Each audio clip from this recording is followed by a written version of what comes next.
तो गाइज अभी के टाइम पे अगर आप कोई भी मैक बाय करने का सोच रहे हो तो बहुत सारे लोग कंफ्यूज हो सकते हैं कि हमें मैकबुक एयर M4 बाय करना चाहिए या फिर मैकबुक एयर M3 बाय करना चाहिए। वैसे इस वीडियो के अंदर मैं M4 को कंपेयर करने वाला हूं M3 के साथ और प्राइस के हिसाब से आपको इन दोनों में से कोई एक चूज करना चाहिए या फिर मैक मिनी M4 के साथ जाना चाहिए। ये सिंपल शब्दों में एक्सप्लेन करने की कोशिश करने वाला हूं। तो आप किस तरह के यूजर हो उस हिसाब से आपको कौन सा डिवाइस चूज करना चाहिए आसानी से पता चल जाएगा। वैसे आगे बढ़ने से पहले अगर आप चैनल पर नए हो सब्सक्राइब जरूर कर दीजिएगा। वीडियो स्टार्ट करते हैं। गाइस आगे बढ़ने से पहले एक छोटी सी रिक्वेस्ट, अगर आपको इन दोनों प्रोडक्ट में से कोई भी एक प्रोडक्ट पसंद आता है और आपको बाय करना होगा तो इनके लिंक्स आपको नीचे डिस्क्रिप्शन में मिल जाएंगे, जरूर से चेक कर लेना। साथ ही साथ नीचे टाइम स्टैम्प भी दे दूंगा, तो आपको किसी पार्ट पे डायरेक्टली जाना होगा तो आप जा सकते हो। अब डिजाइन में मैं बहुत ज्यादा टाइम वेस्ट नहीं करने वाला हूँ क्योंकि मैकबुक एयर M4 का जो डिजाइन है वो एक्जैक्टली सिमिलर है M3 की तरह, कोई भी डिफरेंस नहीं है। पोर्ट का प्लेसमेंट भी यहाँ पे आपको सिमिलर ही देखने मिल जाता है, वेट ऑलमोस्ट सिमिलर यहाँ पे फील होगा, बिल्ड क्वालिटी दोनों की अच्छी है, हिंज जो है दोनों में वो भी सॉलिड फील होता है। तो दोनों का जो लिड है आप एक हाथ से आराम से ओपन कर सकते हो। बात करूं मैं कीबोर्ड की तो वहां पे भी टाइपिंग का एक्सपीरियंस आपको दोनों लैपटॉप के अंदर अच्छा ही मिलने वाला है और ट्रैक पैड भी यहाँ पे सेम साइज का है, वो भी रिस्पॉन्सिव है, स्मूथ है और अच्छा फीडबैक जो है आपको मिल जाएगा। हैप्टिक फीडबैक भी जो है इसका अच्छा ही है। तो डिजाइन सिंपल है मैकबुक एयर का, एलिगेंट है, मुझे पर्सनली पसंद आता है। आपको पसंद आता है या नहीं मुझे कमेंट करके जरूर बता देना। एक बेसिक चेंज है और वो ये है कि M4 के अंदर जो है एप्पल ने इस बार स्काई ब्लू कलर जो है इंट्रोड्यूस कराया है जो स्पेस ग्रे को रिप्लेस करता है। अब स्पेस ग्रे कलर जो है मुझे पर्सनली बहुत ज़्यादा पसंद था, तो मैं थोड़ा सा डिसअपॉइंटेड हूँ। क्या आपको भी पसंद था? बताओ। वैसे M3 के अंदर स्पेस ग्रे कलर अभी भी अवेलेबल है, तो सिर्फ कलर के लिए आपको वहाँ पे जाना होगा तो आप जा सकते हो। वैसे इन दोनों लैपटॉप के अंदर आपको और भी कलर ऑप्शन मिल जाते हैं, जैसे कि सिल्वर हो गया, स्टारलाइट हो गया, मिडनाइट हो गया। कोई भी कलर आपको पसंद है आप चेकआउट कर लेना। वैसे मिडनाइट के अंदर फिंगरप्रिंट का प्रॉब्लम होता है, लेकिन ये जो नया कलर है तो आपको इसको किसी भी तरीके से पकड़ना होगा, आप पकड़ सकते हो, फिंगरप्रिंट का प्रॉब्लम इसके अंदर नहीं होगा। तो भाई अब कंपैरिजन स्टार्ट करते हैं। हार्डवेयर की बात करने वाला हूं, पहले परफॉर्मेंस इसी के अंदर आपको मैं बता दूंगा, उसके बाद एक एक करके बाकी सारी चीजें आपको पता चल जाएगी। अब देखो मैकबुक एयर M4 से आपको पता चल रहा होगा कि इसके अंदर M4 चिपसेट है जो 10 कोर सीपीयू के साथ आता है। वहीं पे मैकबुक एयर M3 के नाम से ही आपको पता चल रहा होगा कि इसके अंदर M3 प्रोसेसर है और ये 8 कोर सीपीयू के साथ आता है। अब इन दोनों प्रोसेसर में एक चीज कॉमन है और वो ये है कि ये दोनों भी प्रोसेसर 3 नैनोमीटर आर्किटेक्चर पे बेस्ड है, तो डेफिनेटली पावर एफिशिएंट है, ज्यादा बैटरी बैकअप आपको इन लैपटॉप से मिलने वाला है। अब एक्जैक्टली कितनी बैटरी साइज है और कितना बैकअप मिलेगा ये वीडियो के अंदर आपको पता चल जाएगा। बात करूं जीपीयू की, तो इन दोनों के बेस वेरिएंट में आपको 8 कोर जीपीयू मिलता है, लेकिन हाँ 10 कोर जीपीयू का ऑप्शन भी है इनमें, बस उसके लिए आपको अलग वेरिएंट बाय करना पड़ेगा। अब जो मेजर चेंज है वो इनके बेस वेरिएंट के अंदर है। देखो M3 जो है वो 8 GB रैम से स्टार्ट होता था और अभी फिलहाल के लिए इसका जो प्राइस है वो है समवेयर अराउंड 97 या 98,000 रुपीज। लेकिन M4 का जो बेस वेरिएंट है वो 8 GB से स्टार्ट नहीं होता है। इसके अंदर एप्पल ने इस बार 16 GB का ऑप्शन जो है बेस वेरिएंट के तौर पे दिया है। तो हाँ इसका जो प्राइस है वो है 1 लाख रुपीज। तो भाई इसमें चीजें अपग्रेड होके आई है, लेकिन प्राइस इस बार एप्पल ने बिल्कुल भी अपग्रेड नहीं किया, उसे जो है उसे डाउनग्रेड कर दिया। तो बेसिकली कम प्राइस में आपको एक अच्छा लैपटॉप मिल जाएगा। लेकिन आपको अगर रैम बढ़ाना होगा तो क्या ऑप्शन आपको मिल जाते हैं। M4 में आपको 32 GB तक का रैम जो है मिल जाता है, आपको कोई ऑप्शन चूज करना होगा तो कर सकते हो। वहीं पे M3 के अंदर आपको 24 GB तक का ऑप्शन जो है रैम का वो मिल जाता है। बात करूं स्टोरेज की तो दोनों में आपको 2 TB तक का स्टोरेज मिल जाएगा। अब M4 जो है वो परफॉर्मेंस के मामले में कैसा है अगर आप कंपेयर करते हो M3 के साथ, तो जो भी स्कोर है मैं स्क्रीन के ऊपर आपको दिखा देता हूँ, सिनेबेंच हो गया या फिर गीकबेंच हो गया, तो आप नंबर जो है चेकआउट कर सकते हो। तो परफॉर्मेंस में एज सच मेजर डिफरेंस आपको कुछ नहीं मिलेगा। अब देखो आप किस तरीके के यूजर हो उस हिसाब से आपको इन दोनों में से कौन सा लैपटॉप चूज करना चाहिए। अब सबसे पहले तो अगर आप एक क्रिएटिव पर्सन हो जहां पे आप ग्राफिक डिजाइनिंग करते हो, फोटो एडिटिंग या फिर वीडियो एडिटिंग करते हो, तो इन दोनों भी लैपटॉप के अंदर आप आराम से वो सारी चीजें कर सकते हो। 4K एडिटिंग भी इन दोनों लैपटॉप के अंदर आप बहुत इजीली कर पाओगे, कोई भी प्रॉब्लम आपको फेस नहीं होगा। बस एक चीज का ध्यान रखना दोस्तों कि अगर आप प्रो लेवल की वीडियो एडिटिंग करने वाले हो जहां पे आप 10 बिट फुटेज यूज कर रहे हो या फिर कलर ग्रेडिंग का काम बहुत ज्यादा है, बहुत इंटेंसिव काम रहने वाला है, या फिर आप जो है आफ्टर इफेक्ट्स यूज करने वाले हो, ऐसा कुछ है, तो मैं रेकमेंड करूंगा कि आप प्रो मशीन के साथ जाना। इनके अंदर भी वो चीज हो सकती है, ऐसा नहीं कि ये हैंडल नहीं करेंगे, डेफिनेटली हैंडल करेंगे, लेकिन ये इतना स्मूथ आपको फील नहीं होगा। अगर आप नॉर्मल 4K एडिटिंग करने वाले हो वहां पे आपको स्मूथ फील होगा, वहां पे आपको कोई भी दिक्कत नहीं होगी। तो अगर आप एक क्रिएटिव पर्सन हो और आपको बहुत ज्यादा इंटेंसिव टास्क नहीं करना है तो डेफिनेटली इस मशीन से अच्छा आउटपुट आपको मिल जाएगा। इसके बाद स्पीडोमीटर का स्कोर भी आप स्क्रीन के ऊपर चेकआउट कर सकते हो। M4 जो है इसका स्कोर आता है समवेयर अराउंड 49 या 50, और वहीं पे बात करूं मैं M3 की तो इसका स्कोर भी आप चेकआउट कर सकते हो। बहुत ज्यादा मेजर डिफरेंस यहाँ पे भी नहीं है। तो हाँ कोडिंग के लिए आपको अगर कोई लैपटॉप चाहिए तो इन दोनों के साथ आप जा सकते हो। और इसके अलावा अगर आप ऑफिस में काम कर रहे हो, आप ब्राउजर पे काम करते हो, मल्टीपल टैब्स आपको ओपन करने पड़ते हैं या फिर मल्टीपल एप्लीकेशन आपको ओपन करने पड़ते हैं, मल्टीटास्किंग आपको करना पड़ता है, तो उसके लिए भी दोनों लैपटॉप काफ़ी अच्छे ऑप्शन है। दोनों में आपको कहीं पे भी लैग फील नहीं होगा, स्मूथ जो है ये आपको फील होगा। अब मैं थर्मल्स की अगर बात करूँ तो इनके अंदर कोई भी फ़ैन नहीं है। किसी भी मैकबुक एयर के अंदर आपको फ़ैन नहीं मिलेगा। तो थर्मल्स के मामले में कैसे है? देखो, अगर आप बहुत ज़्यादा इंटेंसिव टास्क करते हो तो डेफिनिटली थोड़ा बहुत ये हीट होगा। लेकिन जैसे बताया कि इसके अंदर फ़ैन नहीं है तो ये बहुत ज़्यादा हीट होना चाहिए, वैसा कुछ नहीं है। थर्मल मैनेजमेंट इसका काफ़ी ज़्यादा अच्छा है, बहुत ज़्यादा हीट अप ये नहीं होता है। तो इसीलिए परफॉर्मेंस में भी बहुत ज़्यादा ड्रॉप आपको नहीं मिलेगा। इसके बाद दोस्तों रीड राइट स्पीड की भी बात कर लेते हैं। M4 के अंदर राइट स्पीड जो है वो आपको समवेयर अराउंड 3400 एमबीपीएस का मिल जाता है और रीड स्पीड जो है वो 3000 एमबीपीएस का जो है मिल जाएगा।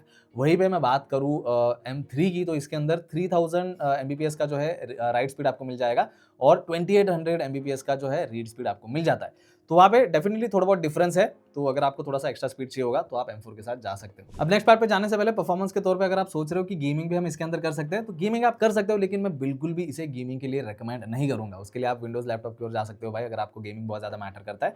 लेकिन हाँ, जो बाकी सारे प्रोफेशनल काम है, कोडिंग है, बाकी सारी चीजें है, उसके लिए डेफिनेटली आप इन दोनों में से किसी भी लैपटॉप के ऊपर रिलाई कर सकते हो। इसके बाद बात करूं ओएस की, तो यहाँ पे भी कुछ मेजर डिफरेंस नहीं है। दोनों में आपको मैक ओएस सिकोया मिल जाएगा। 15.4 का अपडेट अभी फिलहाल के लिए चल रहा है और एप्पल इंटेलिजेंस के फीचर्स भी आपको दोनों के अंदर कॉमन मिल जाएंगे। तो नई सीरी आपको मिल जाती है, चैट जीपीटी का इंटीग्रेशन आपको मिल जाएगा। इसके अलावा इमेज प्लेग्राउंड हो गया, राइटिंग टूल हो गया, जेनमोजी हो गया, ये सारे चीजें जो है एप्पल इंटेलिजेंस के इसके अंदर आपको मिल जाते हैं। तो यहाँ पे आपको कोई कॉम्प्रोमाइज नहीं करना पड़ेगा। अपडेट की अगर मैं बात करूँ तो M4 के अंदर 7 साल का अपडेट मिलता है, तो समवेयर अराउंड 2032 तक जो है ये चल जाएगा।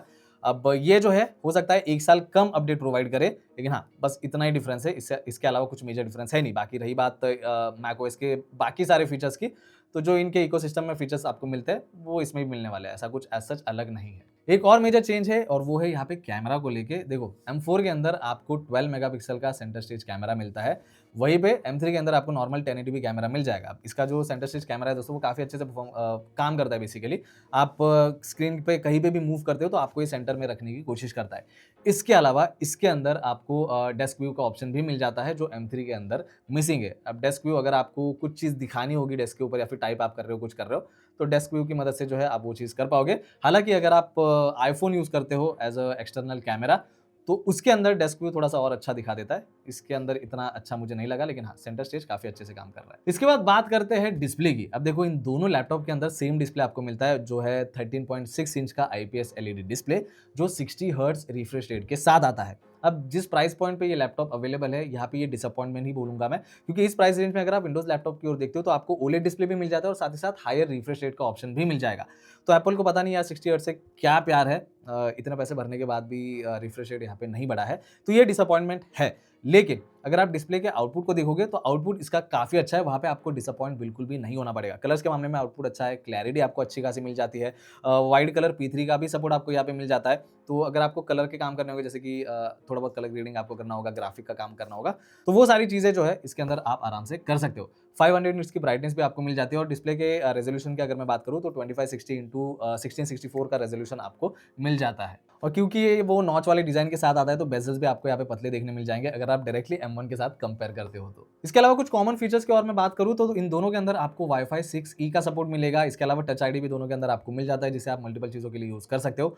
ब्लूटूथ 5.3 का सपोर्ट भी आपको मिल जाता है। सिमिलर पोर्ट्स है, जैसा मैंने वीडियो के स्टार्ट में बताया था, बट पोर्ट का प्लेसमेंट यार मुझे अच्छा नहीं लगता, क्योंकि जो पोर्ट्स है वो बहुत नजदीक में यहाँ पे प्लेस किया एप्पल ने। तो अगर आप किसी बड़े अडेप्टर के अंदर कार्ड लगा के कनेक्ट करना चाहते हो तो दोनों आप एक साथ नहीं कर सकते, या तो आप टाइप सी वाला हब यूज करो, फिर उसके अंदर आपको मल्टीपल पोर्ट्स के ऑप्शन मिल जाते हैं। तो पोर्ट्स जो है थोड़े से दूर होने चाहिए थे, वरना इसके अलावा ऐसा कोई भी प्रॉब्लम नहीं है। इसके बाद दोस्तों बात करते हैं बैटरी की। अब देखो, M3 के अंदर जो है आपको 52.6 वॉट आवर की बैटरी मिलती है, जिससे 9 से 10 घंटे का बैकअप आपको मिल जाएगा। वहीं पे बात करूं मैं मैकबुक एयर M4 की, तो इसके अंदर आपको 53.8 वॉट आवर की बैटरी मिलती है। तो यस, बैटरी साइज जो है थोड़ा सा बढ़ गया है और इससे आपको 11 से 12 घंटों का बैकअप आराम से मिल जाएगा। और ये जो नंबर्स मैं आपको बता रहा हूँ दोस्तों, ये कम नहीं है। मैं पर्सनली M1 बहुत टाइम से यूज़ कर रहा हूँ, उसका भी बैटरी बैकअप अभी भी बहुत ज़्यादा अच्छा है। मैं मॉर्निंग से उसे जो यूज़ करना स्टार्ट करता हूँ और इवनिंग तक कंटिन्यूसली वो चलता रहता है, फिर भी मुझे पावर कनेक्ट करने की ज़रूरत नहीं पड़ती है। तो उससे आप अंदाज़ा लगा सकते हो कि ये तो 3 नैनोमीटर आर्किटेक्चर पे बेस्ड है, तो पावर एफिशिएंट डेफिनेटली और बैटरी बैकअप आपको अच्छा ही मिलेगा। इसके अलावा मैक्सेफ 3 के साथ ये दोनों लैपटॉप आते हैं और इनके बेस वेरिएंट अगर आप बाय करोगे तो आपको अडेप्टर जो है वो 30 वॉट का मिलेगा। अब देखो, प्राइसिंग तो मैंने ऑलरेडी आपको बता दिया था कि अगर आप M4 का बेस बेस वेरिएंट बाय करते हो तो ये आपको 1 लाख रुपीस तक कॉस्ट करेगा, लेकिन कार्ड डिस्काउंट से और भी कम में आप उसे बाय कर सकते हो। वहीं पे M3 का जो बेस वेरिएंट है जो 8 GB रैम के साथ आता है वो आपको 97 या 98,000 रुपीस जो है कॉस्ट करेगा। तो प्राइस के हिसाब से डेफिनेटली मैं आप बोलना चाहूंगा कि M4 के साथ आप आराम से जा सकते हो, क्योंकि ये अपग्रेड जो है आपको प्रोवाइड करता है। चिपसेट में अपग्रेड है, बैटरी में अपग्रेड है, 12 मेगापिक्सल का सेंटर स्टेज कैमरा आपको मिल जाता है। तो बाकी सारी चीजें भी आप परफॉर्मेंस को भी कंसीडर करोगे तो प्राइस के हिसाब से डेफिनेटली मैकबुक एयर M4 ज्यादा वैल्यू फॉर मनी है, अगर आपको लैपटॉप ही बाय करना है। अगर आपको दूसरा ऑप्शन चाहिए होगा जैसे कि मैक मिनी M4 का भी ऑप्शन है, तो वो किसे प्रीफर करना चाहिए? अगर आप एक जगह पर बैठकर काम करने वाले हो, जैसे कि आप ऑफिस में काम करने वाले हो या फिर घर पे आप फ्रीलांसिंग कर रहे हो, आपको कहीं पे ट्रैवल करते समय काम नहीं करना है, तो उस सिचुएशन में मैं डेफिनेटली आपको मैक मिनी M4 सजेस्ट करूंगा, क्योंकि उसका प्राइस कम है। 60,000 में उसका बेस वेरिएंट आपको मिल जाएगा और वो भी 16 GB से स्टार्ट होता है। तो वहां पे वो बहुत ज्यादा वैल्यू फॉर मनी जो है वो साबित हो जाता है। उसमें आपको 15-20 हज़ार में जो है अच्छा मॉनिटर आ जाएगा। 12,000 में भी आप 2K मॉनिटर जो है खरीद सकते हो। तो वहां पे बस आपको वो एडिशनल खर्चा जो है थोड़ा सा उठाना पड़ेगा और कीबोर्ड माउस भी आपको अलग से बाय करना पड़ेगा। उसमें आप 1,500 जो है एक्स्ट्रा जोड़ लो।